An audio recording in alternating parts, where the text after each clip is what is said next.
Sounds good. All right, go for it. Hi everybody and welcome Diploma of Business students to the third instalment of our webinar series for planning. So in this is the third instalment, which means it's the actual last webinar that we're going to be focusing on content only. So we have two different styles of webinars, one where we call the resource support. The resource support is really just breaking down the resources, the materials, just talking about the materials that we find in the subject, and the other style of webinars that we run are what we call assessment support webinars. Excuse me, the assessment support webinars are effectively going through each of the assessment tasks. So for example, in this particular subject of planning, we have 3 separate assessment tasks. They're the main bodies of work that you will be producing for the subject.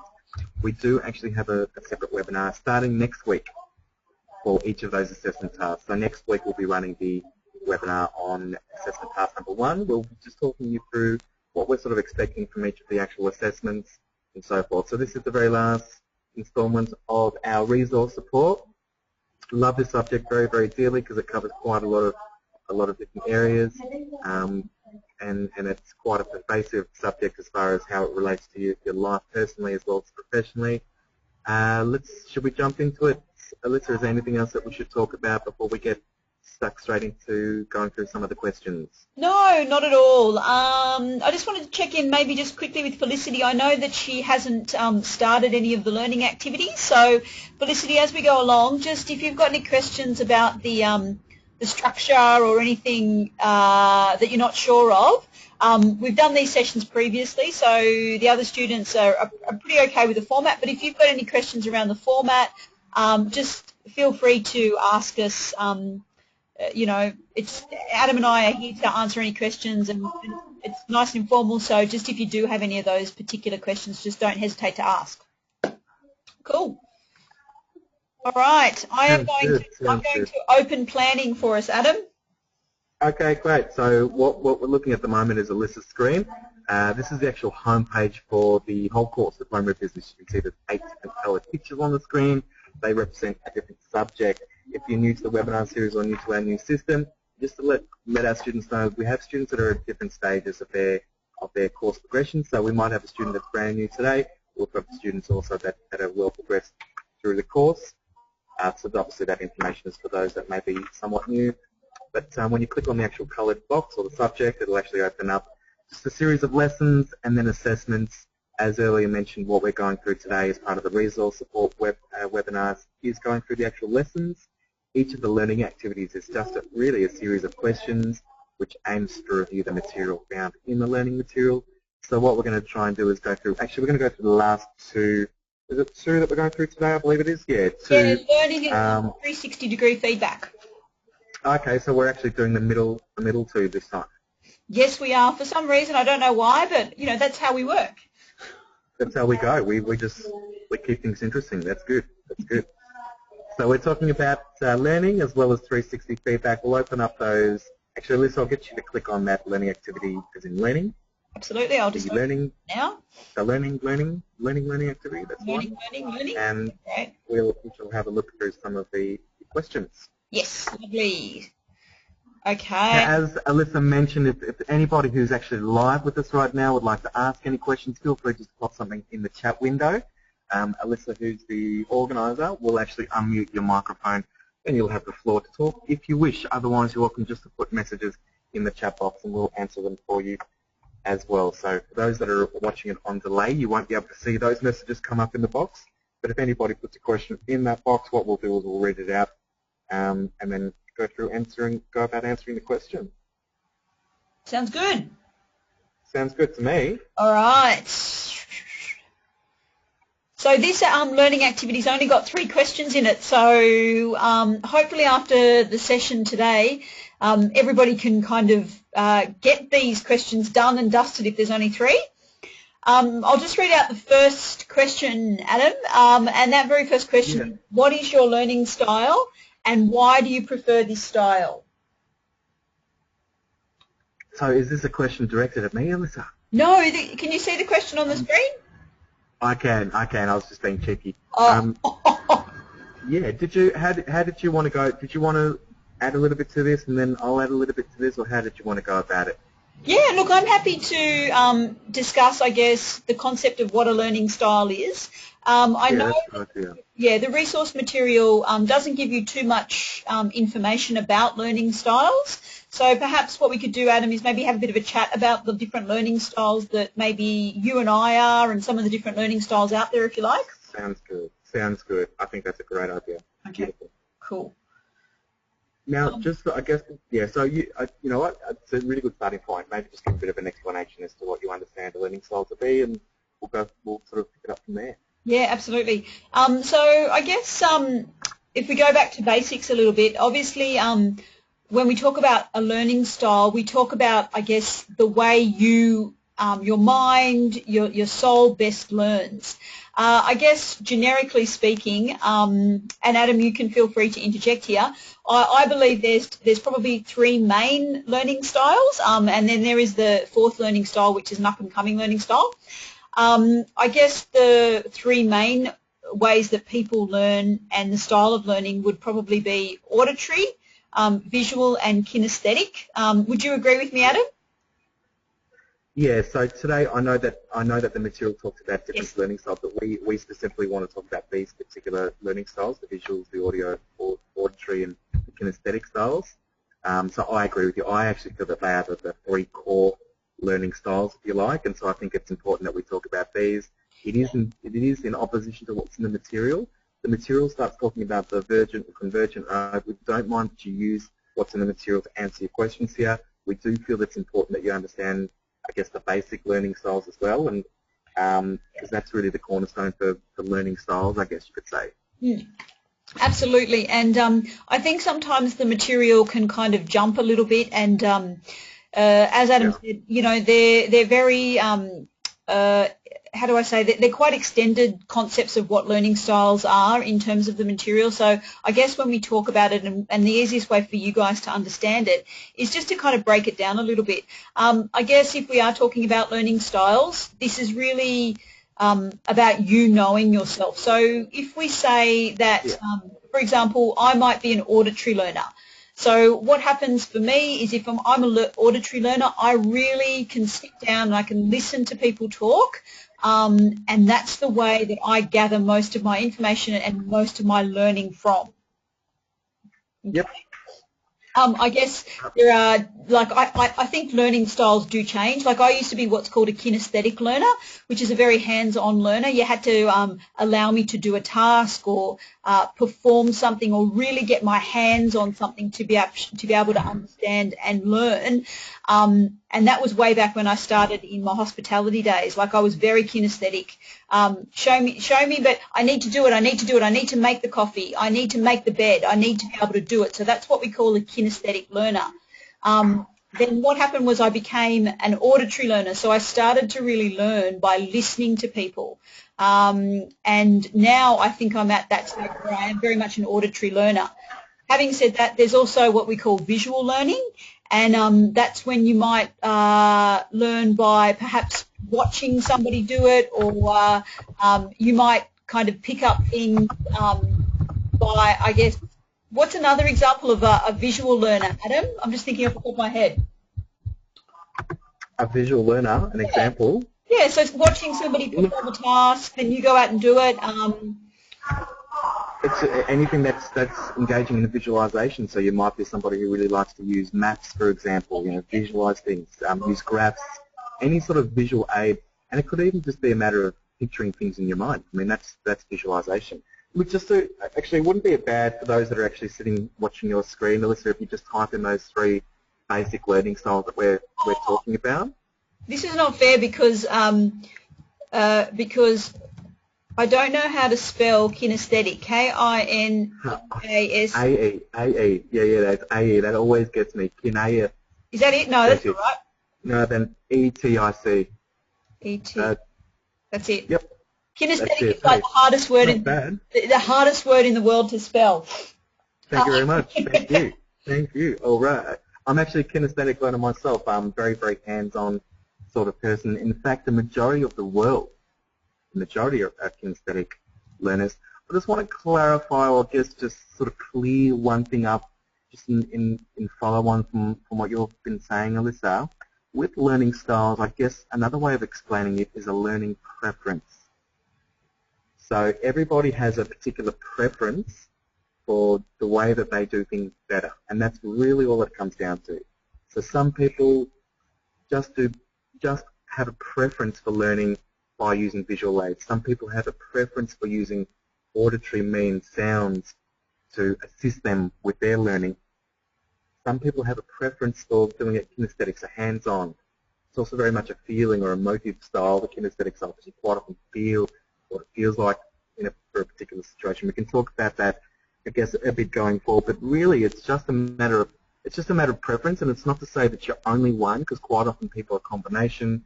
You might be a little bit more kinesthetic and visual, but not auditory at all. Or you might be very, very strongly one way and not the others. I mean, for me, I'm very, very strongly a kinesthetic learner, and so it's really just about understanding, as you mentioned at some point, Alyssa, understanding yourself, and I think that's one of the key learning series is partly why we do this and why we do it at this stage, when we're talking about goal setting and planning and all that sort of jazz, is really just to sort of get you understanding on how you operate best, and so that when you are doing work, when you're doing things, you can actually really maximize that time spent by helping yourself or understanding yourself a little bit better. Yeah. So I'll give I'll try and give you a bit of a bit more of an explanation. So for example, somebody with a visual learning style has a preference for seen or observed things like pictures, diagrams, demonstrations, displays. They love handouts. If you're doing a presentation, you've got some visuals, give them some flip charts, give them some handouts. These people use phrases such as, show me, or let's have a look at that. So that just gives you somebody, with that sort of preference, you want to engage with them in that sort of way. Or if that is your particular style, then be aware that if you're trying to learn something and you're a visual learner, I always say to visual people, try and visualize something. Because if somebody's explaining something to you and, they're effectively focusing on that auditory style of preference, but you're a visual learner or you have a really strong preference for learning in that visual style, picture things in your mind. The best way to do it is to visualize things. Now, people that have an auditory learning style have a preference for the transfer of information through listening and spoken word. So these people use phrases such as, tell me or let's talk it over, for example. These guys are really happy receiving instructions over the phone or just receiving, instructions in words. My suggestion for, I guess, some tips for the auditory people is that if you're reading a manual and it's not really in your style, maybe talk it out, talk the problem out. If you're looking at a picture of a map and it just doesn't make any sense to you, speak it out, talk it out, because that's actually the way that your style learns the best. So it's really just about adapting whatever the learnings are to fit in with your preference, to work with your style. There's somebody who's kinesthetic, that's that big lovely word on the screen. They have a preference, and like myself, they have a preference for physical experience, so touching, feeling, holding, doing practical, hands-on sort of stuff. And people like myself, we use phrases like, let's give it a try, or let me give that a shot. Kinesthetic people learn the best by just getting there and having a go. Yep. And they also learn best by just understanding how something feels. How does that feel? There's also the component of the kinesthetic, somebody who has the preference for kinesthetic styles, that they need to feel what the learnings are. So, yeah, I guess what are some tips for kinesthetic learners? I guess try and understand how it feels. Form a connection to it. I guess I think I think that, if you think about it, I guess the reason why we talk about learning styles in this particular unit is really because as part of your goals, it will be to, develop your skills, which might involve training. So it's about choosing the right training activities for you guys so that you can gain the most out of that experience. You'll probably notice if you've ever done a face-to-face kind of training session, the trainer will probably cater for all three of those types of learners. They'll talk, they might have a visual aid, as well as perhaps doing some demonstrations or some hands-on based activities. So what that does is it caters for all the different learners that might be in the room so that everybody's experience they walk away with something. And it's important to know what style you are or what preference you are so that you know, yes, the online course is right for me, or yes, the face-to-face delivery is right for me, I'll get the most out of it. So I guess that's really why we talk about this in terms of planning itself. And even in terms of doing this this particular course, if you're a visual learner, print things out and get your highlighter out and start highlighting things.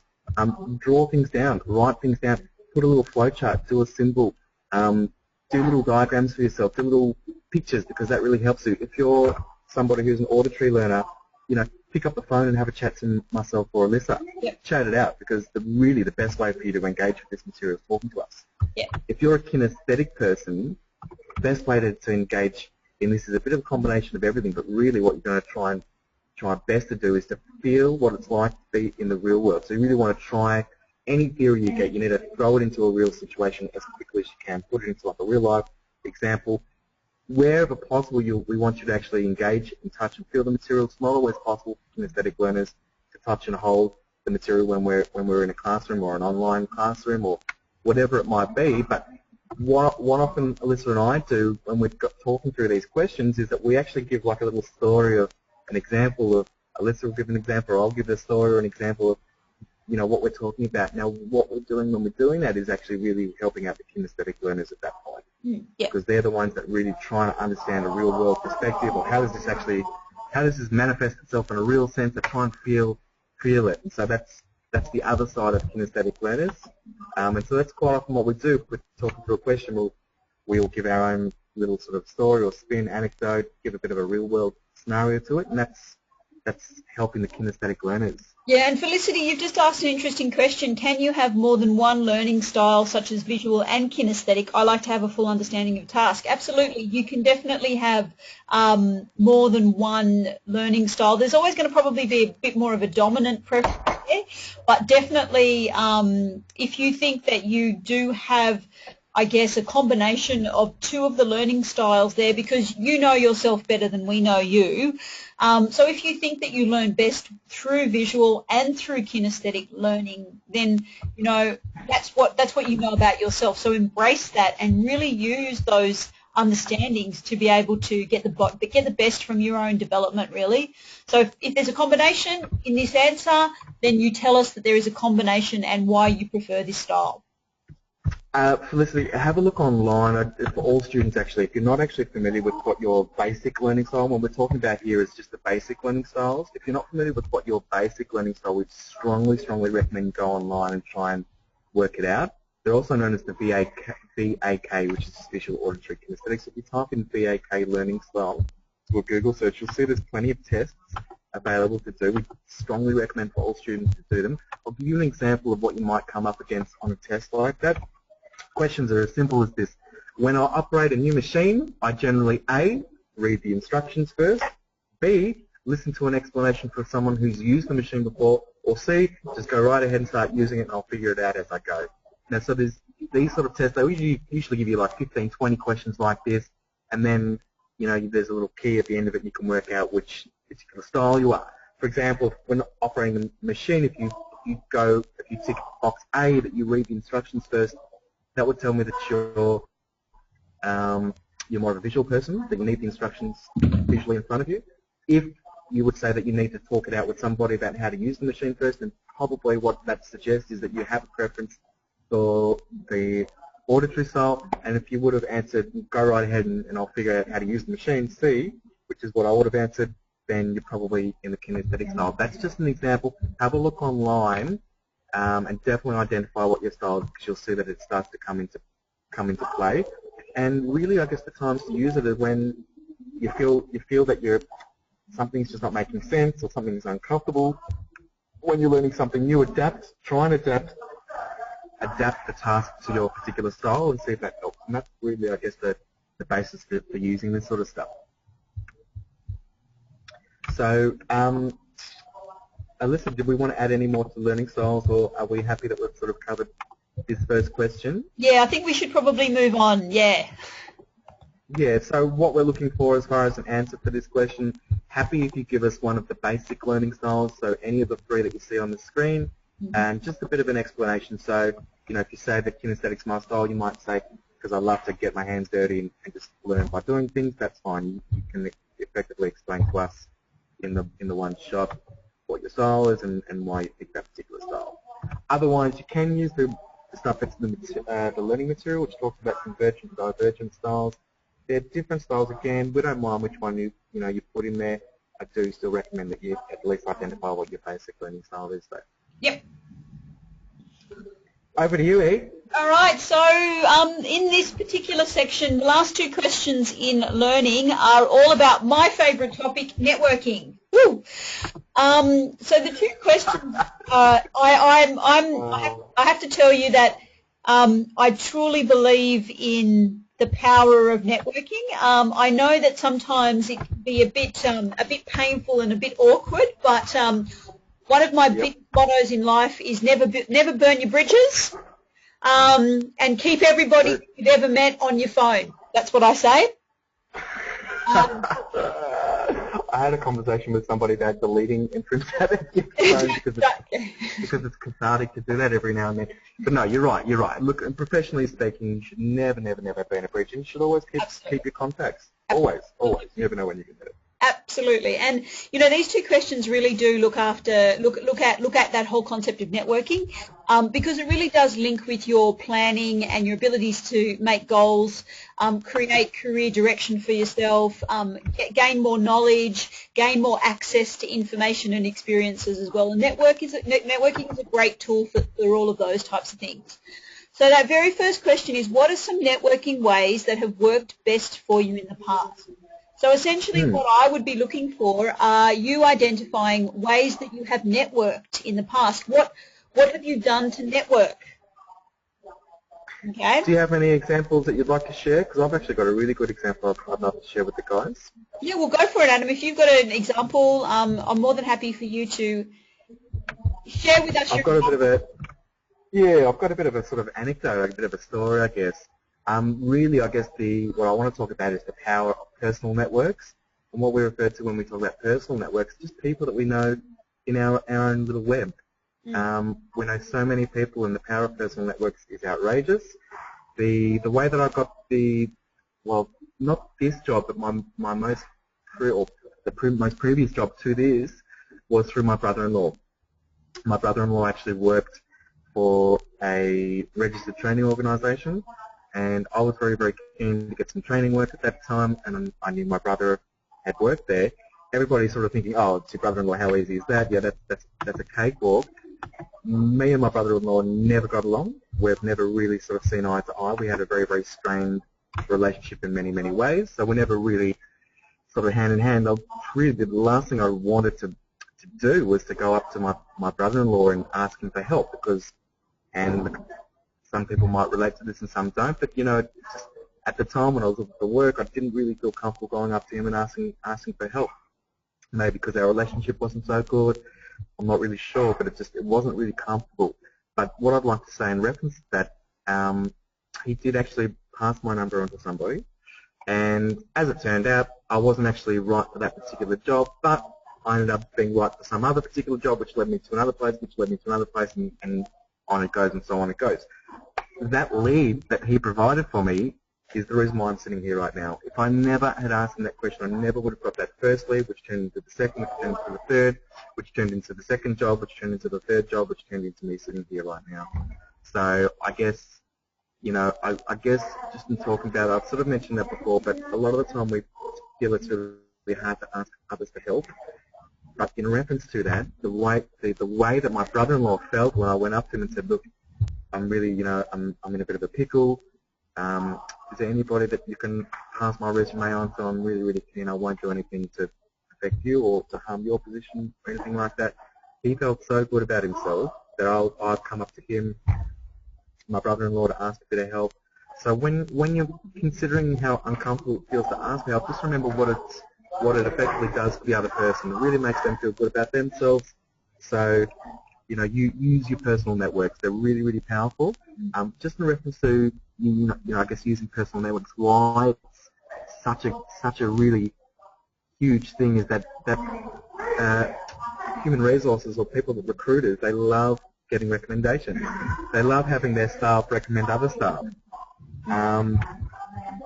You know what? Why do you think they do like that? Well, probably a number of reasons.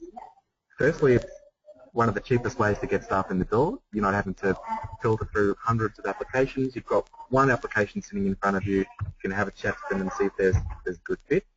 So that's the first one. Secondly, people like to hire people that they trust. I mean, when you're an employer and you're about to allow somebody access to your back room, to your company's information, into your processes, into your computer systems, into all the database of your customers, there's got to be a certain amount of trust there. And if somebody that's working for me puts their hand up and says, hey, my friend Adam, my friend Alyssa, fantastic, you know, I think that'd be a really good fit for that role, you'd take that. You would take that any day. That person is already 10 times ahead of everybody else. So, you know, engage with your personal network. Ask people that you know what they know, what roles are going, could you pass my details on to somebody, those sorts of things. I really find that in the modern age of technology and social media platforms and so on and so forth, which Alyssa, it'd be good if you could talk about social media stuff too, don't discount the power of people, and that power of people is really still probably the strongest way to go about networking. Yeah, absolutely. And just like now in this day and age, well, you know, like many years ago, the real predominant networking, the ways you would network would be just, I guess, through things like conferences, being a part of associations, you know, going for coffee with people. You know, those were the traditional ways of networking, and they were very effective. Now we've got platforms like LinkedIn, for example, where you can upload all of your information through LinkedIn, and it is a great networking tool because you can connect with other people that share the same work interests. You can connect and network with specific groups about specific industry knowledge that you might be interested in. And again, now we've moved platforms in terms of the way we network. If you haven't already got a profile on LinkedIn, I would definitely encourage everybody to join LinkedIn. It is a really powerful networking tool. And like Adam, you know, all of my training roles I have ever received in the past has been through my networks, and they've all contacted me through LinkedIn, asking me for you know, different assistance. And it's only because, as I said before, I don't believe in burning bridges. And if somebody asks you for a coffee or wants a chat, don't always say yes, and never ever blank anybody. So if you know somebody in the street, don't walk past them and ignore them, because you never know who they are, and you never know where they're at right now. So and never leave a job. You know, never do the whole, you know, yeehaw, you know, just sort of swinging the rope as you're walking out the door. It's really, it never works. You know, you might feel great at the time just to stick it to the boss as you walk out. But you know what? You'll consider that as probably not the best move later on down the track. And there's a certain amount of class and style and being able to just walk out, you know, with your own sort of, you know, I guess, ideas or sort of beliefs, values intact and dignity intact as well. So there's a bit of class and style behind that, but, you know, make no mistake, things get around. They always talk about it's a small world. Well, in business it's even smaller. For those that don't know, I mean, look, LinkedIn, the easiest way to explain it if you don't know, it's Facebook for professionals. Yeah, that's what I'd explain it. It's definitely a professional networking social platform. Okay, less cats, less pictures of cats. Yeah, and it's a very it's very powerful. It is a very powerful platform. I guess, you know, it kind of gets categorized sometimes into social media along with things like Twitter and Facebook and whatnot. Unfortunately, I think it doesn't. I think it should be a standalone kind of platform. It is definitely the future of networking. You can have a look at what job opportunities are available. People ask you if you know somebody that might be interested in a role. So it really does become quite, you know, it seems to be the wave of recruitment at the moment. It's like who you know can perform the task. It's better the devil you know than the devil you don't. Spot on. And if people think that it's not much of a thing here in Australia, you're certainly mistaken. There's almost a quarter of the population in Australia, over 6 million people, so more than a quarter of the population, 6 million subscribers in Australia to LinkedIn. Yeah. So, if you don't think it has great penetration or if it's that relevant, if you're not on it at the moment, there's a good chance that you're one of the very, very few professionals or budding professionals that aren't on it. So these sort of things become a disadvantage rather than an advantage the longer you live. And so certainly get on board, get a profile together, make sure your photo looks nice. Always get a good photo. Anything else? This is your favourite subject, Alyssa? No, I really do. It's really like networking for me has always just been about really just being nice and polite with people that you meet. That's what I was going to ask you. Yeah. That's what I was going to ask you because, we don't really talk about how to do it. I mean, we all know face-to-face and you meet people and stuff, but, how do you present yourself when you're meeting people? And that's what I wanted to hear, so yeah. Yeah, and definitely it's always been about, for me and my experiences, has always been very respectful of the people that I was having a meeting with or who I was trying to network with and, I guess allowing them to see who I am, because if you can allow a person to see who you are in 5 minutes or, 15 minutes over a coffee, I think sometimes that kind of leaves a bit of a lasting impression, so it really is. Like it's just something for me that, and I think networking is always construed as being something fancy, and we must go and, have drinks very professionally and use, professional etiquette. But I think really networking is just about being polite, respectful, and, allowing yourself to be who you are in front of the people that are around you, essentially, because you never know who you are speaking to, and you never know where you'll be in 5 or 10 years.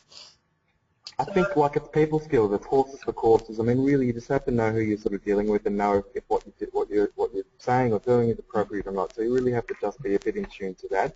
Yeah. But you know what? It's okay to make yourself a little bit vulnerable at times. It's okay to say, look, I'm not familiar, I'm not aware. People do respect those that can make themselves a little bit vulnerable, but also disclose things about themselves. So it's actually a key leadership characteristic when you do what we call self-disclosure. You tell a story or an anecdote, something about your personal life perhaps, people are likely to remember you as something outside of your work. So if you talk about horse riding with somebody who's, at an exhibition or an expo or something, and you bump into that person 3 years later, they're going to remember you as the horse rider, not the person that maybe works at that company, although that can come back as well. So, yeah, self-disclosure is a big one. Be nice. I think that's just just be nice. It's such a basic thing. You mentioned something earlier which was great too. Join organisations, join clubs, volunteer places. That's how you're going to meet people who are in a similar position to you. Volunteering is a great way to meet people. I was just going to say to the audience, it was funny because I have a training group that I train with in the morning, so like an exercise group that I train with, and we're all very, very different. We're from IT, we're from government agencies, and one of the guys that I have seriously been training with for probably about 5 years now works for, how do I say it, he's kind of like those people that that run an online like gaming website, that run all those types of things. Anyway, probably about 18 months ago when I was looking for work, we were just talking, and I'd known him for 5.5 years, and I in conversation, he was like, oh, my mate is like the CEO for one of the biggest registered training organisations in Australia. And I said, unbelievable. Are you kidding me? And he's like, no. And he's like, I would totally organise a interview with you in a second if you wanted one. And I was like, unbelievable. And you don't know who you're training with, you don't know who you're having a conversation with. You could be having a conversation with somebody for 5 years and see them every day, and so that's essentially for me the greatest thing about opportunities and networking is The funny thing that I've noticed, Alyssa, in life is that quite often people who are people, people that are somebodies, they don't often go around showing it off or telling everybody about it. So the real movers and shakers in life, and this is what I've discovered, are usually some of the most down-to-earth, modest people you'll ever meet, and some of the most approachable people as well. So be yourself, be a little bit vulnerable. It's endearing, don't try and be, That's right. don't try and be so perfect and everything. You know, somebody who's got a great attitude, who's friendly, who's part of a team, who's committed to improving is always far better than somebody who thinks they know everything. So, you know, you can start from there and you'll be in a good spot. Benefits, question 3. Absolutely. And so obviously with the networking, I mean, what are some of the benefits of networking for you and for the business? So think about what we've just, I guess, talked about, and how does it benefit you? And there are lots of different benefits in terms of just making connections with people, you know, finding out different knowledge, like different trends in an industry. They might put you in contact with somebody else, like Adam was saying. You know, there are so many benefits to networking, but I guess we want to make sure you list a few benefits for you and also benefits from a business perspective. If your business networks a lot, again, we talked a bit about personal networking, but if your business goes out there and does a lot of networking as well, think about what benefit that has for them. Think about what benefit that has for them in terms of growth of business, reputation in industry. You know, think along those types of lines, essentially, I guess. Absolutely. You know, I always refer to something called brand awareness or brand recognition. Sometimes it's just get that name out there because it just gives the brand a lot more weight if it's a recognized brand. You know, you might pitch your organisation as being so much bigger than it is because you've just got great brand awareness. So that's one of the key things that business can get out of it. Benchmarking is another really interesting concept. Benchmarking is where you look at another organisation as what we call the benchmark. So you compare it's a way of measuring performance. We call it benchmarking. It's a matter of looking at another company and seeing what they do and using those metrics to judge yourself by. So networking can help you benchmark because it can help you understand how different companies that might be your competitors are actually operating. And look, I've seen it in business before where companies, you know, good companies that are generally well run, generally don't have anything to hide. So, and I've been in some good ones, I've been in some bad ones, but the good ones, the MD, I worked for a music publishing company for 5 years, and the MD had such a great relationship with all of his competitors that they effectively had an industry just between themselves, and they worked together, and they would share information. They would talk about sales. They would talk about what's working and what's not working. They would talk about different things because at the end of the day, they knew that if the others succeed, then they're all going to succeed. And so there was some good logic and good theory behind that. So benchmarking is another way or another benefit, I guess. Personally, yeah, I think it sort of helps you can help you to motivate you and influence you to perform. So if you meet people that are start something, whatever it might be, or they acting as a mentor, that can just sort of motivate you as well. Anything is good here, though. We're happy if you just provide us some good benefits. Yeah, definitely. For networking, Jimmy. Can we move to the next one? Yes, we've got a few more questions in the next one. So, by the way, while we're firing up the next round of questions, if anybody has anything they'd like to add to networking, either some techniques they've embraced in the past, we'd love to hear from you. So if anybody's in the room that would like to take a call for a minute or two, you're welcome to do so. Just put a little something in the box and Alyssa will unmute your microphone. Otherwise, we shall open up the next round of questions, which is the last one for planning. Was that somebody that just spoke then? No, that was me. I just clicked the wrong thing. Sorry. Sounded like a frog. Clicking frenzy. Okay, here we go. So this is all about 360-degree feedback. Now, can I just ask a quick question, if you don't mind, Adam, to the group? Sure. Does everybody know what 360-degree feedback is? Oh, you're asking me? No, I'm just asking the group. If they know what 360-degree feedback is. Sounds good. I've actually got a good explanation for it here with you there.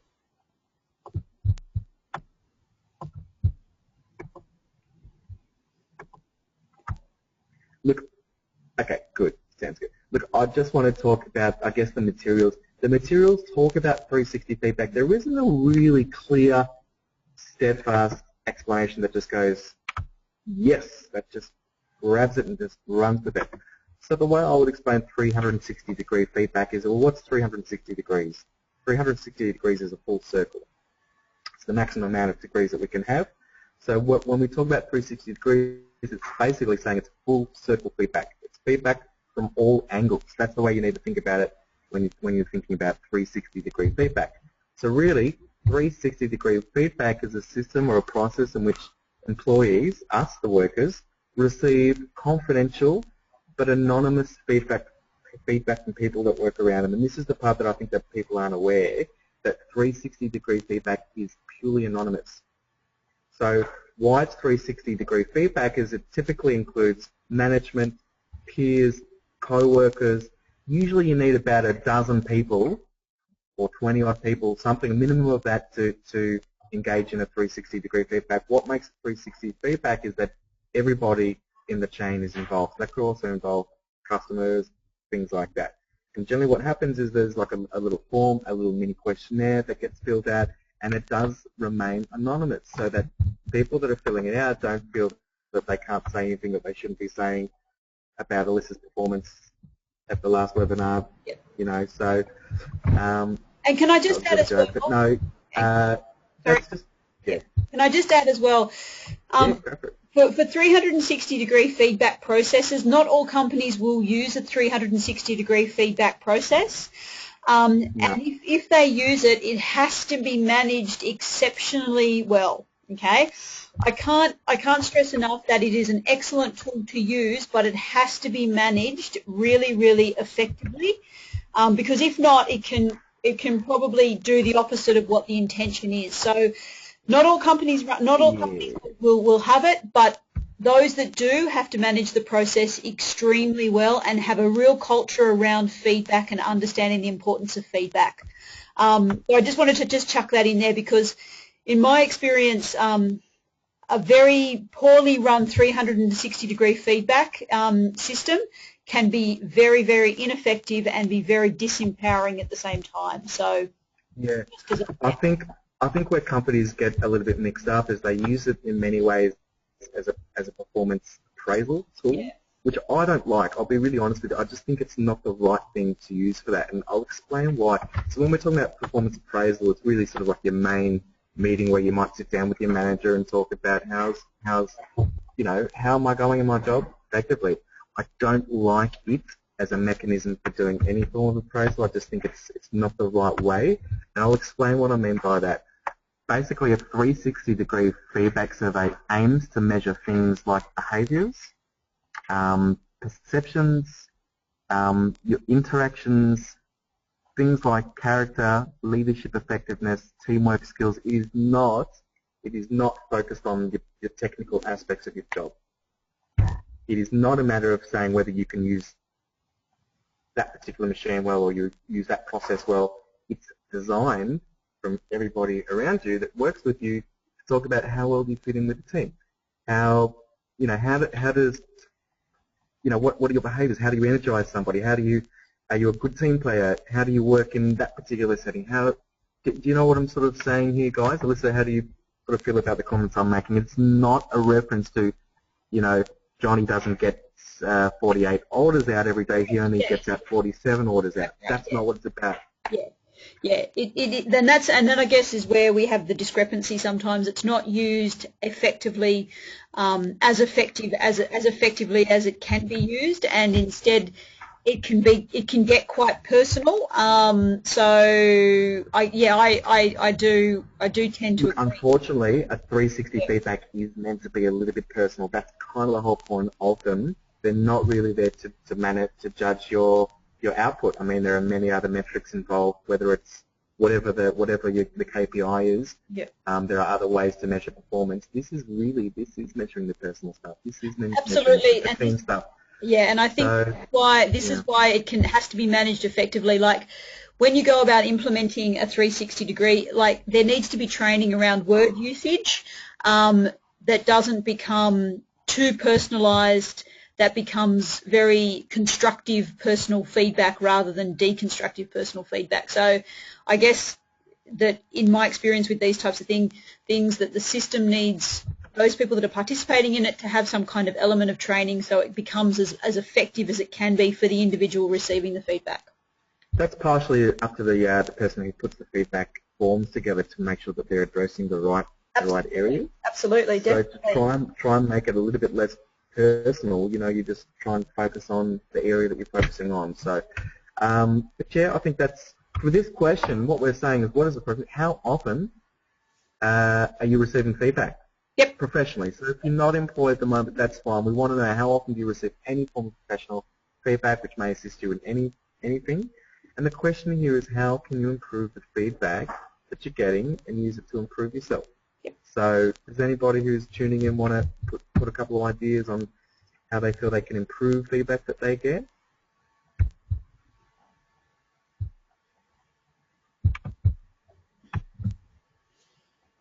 Okay, so while we wait for anybody to jump in, Alyssa, what are you looking for in this particular answer? Oh, Felicity's got an example. I'm Yeah, good. always also thinking frequency of feedback could also be something that you might be relating to when you're doing your studies here. How frequently do you receive your feedback, and how can you improve the feedback you get to use it to improve yourself, I guess, if you're having difficulty in terms of professionally linking the answer to this question. But Felicity, I would love you to share your example, Take the if you may. all yours. All yours. Hello, can you hear me? Yep. Check, we can hear. Okay, great. So my example is currently I'm working as a driving instructor, Okay. and for the feedback after each lesson, I asked the student how they felt on the lesson, if there was anything else that they'd like to see on the next lesson, and if there was anything that I could improve on. Because lots of students need things explained in different ways, and sometimes being on the road you can't action that right at that moment. So this is a perfect example, Felicity. So the question here for you is, you get feedback from your drivers. They'll say, yep, whatever they say. The question is, how can you improve the quality? I guess that's the word that's missing here, but how can you improve the quality of the feedback that you're receiving from them? What can you do? So yeah, you're asking, you're aware of how often you're receiving it, that's great. How can you improve that quality? Well, sometimes it's really positive, and other times I guess it's hard to explain what you want in quality, because sometimes there's nothing wrong and feedback's fantastic, and other times they're like, maybe just explain it, or if you can draw me a picture next time. There you go. There you go. So what if you asked me, I'm your student, you asked me, hey, how was your lesson today? And I said, well, okay, wasn't that good. How would you get more information out of me to improve the quality of the feedback that I just gave you?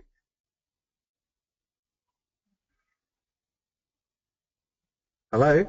Sorry, I'll lose you guys. Are you there? Yeah. Can you hear me?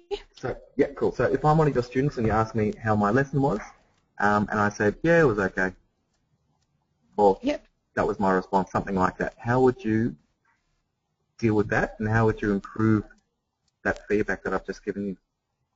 Oh, well, I don't like to hear it's just okay. So pretty much I'd be asking them, were they happy with what they learned? Was there anything that they want to learn in future, or specifically, or if they want to actually specifically focus on something on the next lesson? Excellent. So that way I can pre-plan for that as well. That's perfect. So you've demonstrated, I mean, effectively what you're doing is you ask more questions and you try and get a little bit more specific. The more specific you are with anything in life, the more specific the feedback is going to be. So you might sort of say, look, how was my explanations okay? Yeah, that was fine. Was there enough time for you to learn what you needed to learn? So absolutely there's enough time to learn. Cool. So you can start chipping away and working out what it is by asking some more sort of specific questions. And Alyssa, I'm happy, I'm sure you are too, if the guys basically do that as the main thing, is that they get more specific about what they're asking and ask more questions. Absolutely. And Felicity, I really appreciate, you sharing your example with us. It's great. I do not know how you have the nerves to be a driving instructor. All credit to you, because that would be a very, very tough, I reckon that would be a really tough gig. So, but thank you very much. Oh yeah, there's nothing worse than sitting in the passenger seat when somebody else is driving and you're like, I now, Just breathe. I am now looking forward to some of your responses for some of your learning activities with regards to some of the stories that you're going to share. Sounds good. Just while you're pulling up the next question, I know we're probably going to go a few minutes over today. That's okay. I want to talk just really quickly, 30 seconds. I want to talk about something that I call communication roadblocks, and I'll probably draw this up and draw this out at different intervals through the course. But if you're giving feedback, even if you're receiving it, it's important to be aware of what we call communication roadblocks. And effectively, I've got 3 categories of what I call the communication roadblock. One is judging, and it's basically when you're evaluating somebody else. So a form of judging could be criticizing, you brought that upon yourself. A form of judging could be calling somebody names, oh, you're an idiot for doing that, or a form of judging could also be diagnosing somebody. So if somebody does something, you go, I think you just did that to bother me. Yeah, you probably act that way because of X, Y, and Z. You're effectively acting like a clinical psychologist at that point. Things like that. Another form of roadblock is what we call sending solutions. So when you're giving somebody feedback, you could threaten them or you could moralize them by saying, you really should think about doing X, Y, and Z, or you really ought to do this, that, and the other. That's effectively moralizing, making somebody feel that they're smaller than you because you've done the wrong thing. It's really difficult not to use these communication roadblocks. Another one is called actually avoidance, diverting the conversation. So speaking of A, B, say, I heard about something else. That's a really bad way to handle a communication. You just change the direction of the conversation. Or, there's things like that I guess I just wanted to make you aware. It's really hard not to use these, but I guess when you're giving feedback, you really just want to keep the personal stuff out of it, keep the emotional stuff out of it. Don't judge, don't moralize, don't avoid what needs to be dealt with. Just be really clean with your communication as much as possible, and you'll find that you get better results. It happens to us all the time that we will use one of these roadblocks without even realize. I use them all the time, don't even realize. I'll effectively diagnose somebody's. That's what we do, trainers. We like to find solutions, but people don't want to have their problems diagnosed because it makes them feel like they weren't good enough to work it out themselves. So you've got to be careful how a message is received as well. Anyway, so I think I've talked too long about that.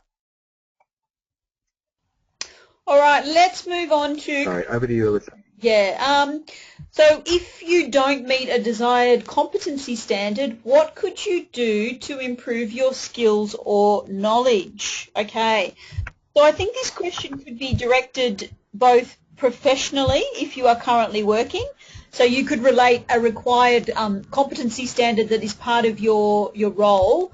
And if you're maybe not working and you're kind of not sure how to answer this question, we could even make reference to perhaps you not meeting a competency standard with regards to a particular element in one of the units that you're studying, I guess. Yep.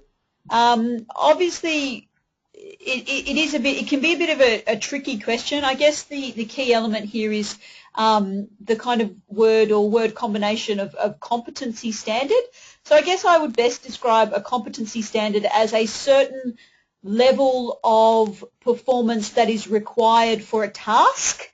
That's probably how I would probably officially, so it's like something that you definitely need to be able to perform. So say, for example, Felicity, if I use your example that you're a driving instructor, I would imagine that one of the competency standards that you have would be something like very, very good road skills knowledge, or one of those would be a competency standard. And if you didn't meet that standard and you had poor road knowledge or you had poor area knowledge or something like that, what could you do to improve those skills or that knowledge, essentially?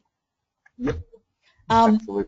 So if you're not working, I guess, and perhaps Adam or I give you some feedback with regards to a learning activity, and we say that we need a little bit extra for you. So think of it from that perspective as a competency standard. So maybe I don't understand everything there is to know about SMART goals. So say, for example, a competency standard might be knowing the knowledge of SMART goals or the implementation of a SMART goal. So what could I do to improve my skills or my knowledge in that area? Yep, that's it. So that could be training, that could be mentoring, that could be getting some coaching, that could be just shadowing, where you watch and observe somebody else. There's a method of a million ways that you can go about it. It just depends on what it is you're trying to do. Yeah, absolutely. So actually it rolls on nicely to question 3. Yeah. So question 3 is using your job description, what are the competency standards required of you and how do you measure yourself against these? So what we're really saying is what are the standards that are required of you to do your job, and how do you go about measuring those standards? And it says using your current job description. So if you're not employed at the moment, I don't mind if you pick any particular job and say, it could be a receptionist. What are the competency standards required for the reception? Here are the standards, and here's how I would go about measuring it. So it's just a theoretical question, whether you're employed or not. I'm looking at a job description right now for a receptionist, ironically enough, and the main responsibilities talk about answering calls, keeping the reception area clean, tidy, organising all meetings, ordering all the stationery, and distribution of mail as the main responsibilities there. So I guess when we're talking for this question, if I was the receptionist, these are the main things that are required of me, the things I've just read through. How I measure myself against these, well, I could have a system where I have a minimum amount of stationery in the cupboard, and I can just check my minimum and maximum values. That might be a way that I measure myself against the ordering stationery example, for example. There might be reports that I can run that tell me how many inbound calls I've answered. Have I reached 95% of those inbound calls? As an example, it might be a way that I can measure that I'm actually answering the calls. So that's effectively what we're asking for. So whether you're employed or not, just take a particular job description, give us the key responsibilities, and talk about how you could potentially measure yourself against those standards. Alyssa? Yeah, absolutely. No, that's a good example. I think, oops, sorry, I just hit the laptop. Yeah, absolutely. I agree with you. That's a nice kind of example that you used with the receptionist. So yeah, I'm happy with your explanation of that. Love it. Question 4, bring it on. All right, let me just organise question 4. It's going to be a tough one, I can feel it. It is loading.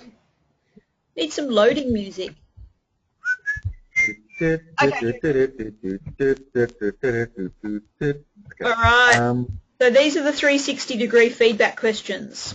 Okay. So question 5, it's just saying, when was the last time? Yeah, don't worry about the online survey. Yep. When was the last time you asked for feedback, and how did you go? So really, just when was the last time you got feedback? What was the result of that? You can't get that wrong if you just put an answer in there. So that's purely an individual response on that one. Alyssa, anything to add to question 4? No, absolutely not. I mean, just, as Adam said, just get rid of the 3, just forget about that first part of the question, and just answer, when was the last time you formally asked for feedback from the people around you, and how'd you go? How'd you do? Yeah. Okay. To be honest with you all, we've had a bit of confusion about this, so we're just simplifying it just to make it a little bit easier for you guys to understand. So just forget about that first part of that question. Then I guess that leads on to question 5, which is, of what benefit do you think completing a 360-degree feedback survey is for you and the business? And Adam gave a really nice, well-detailed explanation of what a 360-degree feedback survey is. So I guess using that information that he provided you, just using that information, just think about how that feedback will benefit you and how the feedback would benefit the business. So if you got a 360-degree series of feedback from all of your peers, your colleagues, your managers, everybody around you, or all areas of your business, how is that going to actually benefit you? How is all of this feedback going to benefit you? Hopefully it will benefit you significantly. And as a result, I guess, how does all that feedback benefit the business? What does that represent or show about the business if they're doing 360-degree feedback? What are they doing? Yeah. How are they building their team members? And what are they, are they looking after their team members by being able to go through this process? So consider those different types of benefits, I would imagine. Yep, sounds good. And think about the soft stuff. I mean, as I said to you guys earlier, really a lot of what's discovered with these are not the technical skills, but the behaviourisms. So how well you interact with others. So the benefits might really be behavioural benefits. So, it could be benefit of improved relationships with others that you work with, more enjoyable working environment. All of those things are really, I call them benefits. So, yep, anything that you can stem from, that's fine. Yeah, absolutely. And it's similar to the last question there too. Is that the last question, question 6? Yeah, question 6 is the last question. So how can you use feedback in your 360 to improve your own work practices? It's pretty similar to the question before, isn't it? Yeah, absolutely. So this is really telling you, the question 5 is really telling you what's the benefit for you and the business when it comes to completing surveys. So I guess the next part of the question is what can you do with that feedback to improve your own work practices? So first of all, you might identify that, I've identified that one of the benefits of having a 360-degree feedback is that I've received a lot of feedback about my time management skills, let's say, for example. And then what we want you to do is we want you to tell us how that can improve your own work practices. So a 360-degree feedback survey will help me perhaps manage my time more effectively or encourage me to implement a to-do list, which might be a work practice, I guess. Yep, that's fine. That's fine. I mean, it's a really weird question because it is what it is, isn't it? I mean, but look, I mean, I'm happy if you guys list a couple of areas that you feel that you might get assistance in. So if you say that it's going to likely improve your planning and goal setting skills, if it's going to likely affect you with the people stuff, the leadership effectiveness, teamwork skills, your behaviourisms, characters, if you feel that that's the areas that it's going to work for you, then mention those particular areas. Mm. Yeah. So this is a really general question. I mean, you can't get this wrong if you just sort of say, look, using that information, I guess, to effectively help grow and improve my own skill set. That's pretty much what we're looking for. So yeah. So just don't worry too much about the whole concept of the fill in and complete the online survey. Just really focus on the 360-degree feedback survey tool itself to answer your questions. Yeah. Exactly. Cool. I think we've talked the house down tonight. Does anybody who's live with us right now have any questions or would like to share anything in reference to feedback, anything we've talked about tonight, or any questions at all? The floor is now open before we close down for the very last or the third of our webinars and planning. I wasn't sure. You were about to say as we close down for the very last time in 2015? No. Yeah, I wasn't sure where I was going with that one. Right. Yeah. Oh. Cool. Does anyone have any questions? Anything at all? Hey, Alyssa, I forgot we need to do our little interviews, you and I. Hello, can you hear me? Felicity, yes, we can. No. Can you? Yep. Can you hear us? Hello? Yes. Yeah. Sorry. I just had a question just in general about the answer length. That's kind of why I've been hesitant to go into to answer any of the questions for the assessment. Am I supposed to be doing these in dot points, or how do you want this in the format to be answered? Look, it is. Look, whatever. Look, I'm of the thought process that I have some students out there that will answer paragraphs of information, and if you are happy to answer paragraphs of information, that is fine. If you are happy to answer using bullet points, again, as long as you answer the question using your bullet points, I am okay with that. So it just depends on what your preference is. Some people can't actually write bullet points. Some people prefer that like extensive paragraph or lots of sentence, but I will leave it up to you. Okay, thanks, because I like to utilise both sometimes. Yeah, no, yeah, Felicity, the way I would look at it, Felicity, is if the question says to you explain something, then a bullet point is going to be really difficult to explain something.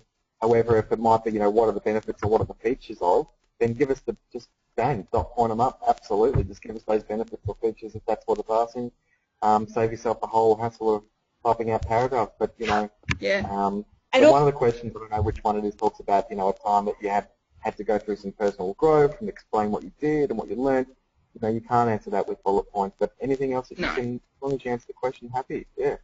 Yeah, and also as you'll also notice, Felicity, as well, these are your learning activities. So just remember that these activities are designed to reflect your understanding of the resource material, but don't forget that you need to still unlock the assessments as well. So again, Adam and I we encourage you to kind of go, move forward quite quickly with your learning activities so you can actually get to your assessments, and your assessments probably be where most of your detail, your paragraphs, all, you know, your report style of responses will come into play. Absolutely, absolutely. I mean, look, these we call them formative assessments, Felicity. They give us an opportunity to see if there's any feedback that we need to provide you in the material, so that we know that you're okay to jump on and start doing the assessments. It's really just a matter of us confident that we've prepared you well enough to start doing the assessments. We have a policy ourselves, Alyssa and I, we're the best trainers in town. We like to make sure that everything is done within 24 hours marked, that is. So if you put a learning activity at 7 o'clock at night to us, then if you log on 24 hours later, it will be marked, you'll have feedback, you'll be able to resubmit it. So just push for those quickly. Some of my students say, hey Adam, I'm not 100% sure on the answer here, here's what I think. And look, at least it flags for me to give them a bit of feedback. They get feedback within 24 hours. Resubmit the answer a day later, and then they're over starting to work on the assessment. So, and again, Felicity, I guess if you've got any concerns or questions about any of the questions, the learning activities, or eventually the assessments as well, just give me a buzz or send me a message through the portal. You know, I've always got my phone around me anyway, so I can try and get back to you if you're sitting in the middle going, I'm trying to do an assessment, I don't know how to answer the question. Just give me a buzz or send me an email, okay? Just so that you know that you've got that support network there if you need it. Okay, thank you so much, guys. I really appreciate it. You're very, very, very welcome, Felicity. One thing I'll just mention before we close it down today is that all students will be getting a phone call from a team here, just in reference to what we call a unique student identifier. I think I got that right. Yep. It's a new piece of legislation that the government have brought out for all students, that they basically get given a unique number, and that number is theirs for life. So no matter if you go and study with another organisation after us, you go off and do a degree, whatever you do, that particular number is your number, and that'll be used as your reference number for all past and future studies, and effectively becomes a system and a way for you to be able to access your own records of your own achievements, your own subjects attainment, things like that, your student records and what have you. So if you do get a call from our team about that, that's the reason why. They're just calling to organise that number with you. It takes about a minute or two on the phone, and that's the reason for the call. That's it, guys. Thanks very much for your attendance on the third instalment of the planning webinar series. Check it out next week as we'll be talking you through assessment task number 1. And keep an eye out for the posted versions of the videos that hopefully this week we'll get a chance to put up online as well. Yep. Thanks very much, guys. We'll speak to you all and see you all very shortly. Yep. Thank you, guys. Have a great night. See you later.